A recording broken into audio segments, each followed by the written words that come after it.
আসসালামু আলাইকুম ওয়া রাহমাতুল্লাহি ওয়া বারাকাতুহু গাইস, সবাই কেমন আছেন? আশা করি সবাই আলহামদুলিল্লাহ অনেক ভালো আছেন এবং আমিও আলহামদুলিল্লাহ অনেক ভালো আছি।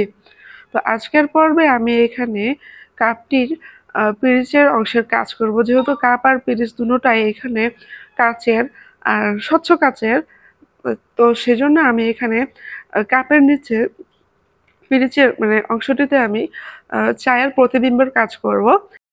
তো আপনারা দেখতে পাচ্ছেন আমি কাজটি অলরেডি শুরু করে দিয়েছি।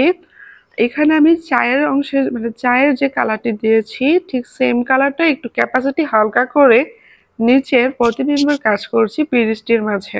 আর এখানে পিরিচটি এত পাতলা বা এরকম ড্রয়িং থাকবে না। এখানে আমি পিরিচটির চারপাশে অনেকগুলো ফুল আর্ট করব, সেই জন্য আমি পিরিচটিতে এত কোনো কাজ করছি না।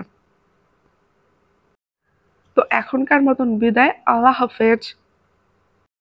তো কাজটি ভালো লাগলে সাবস্ক্রাইব করুন।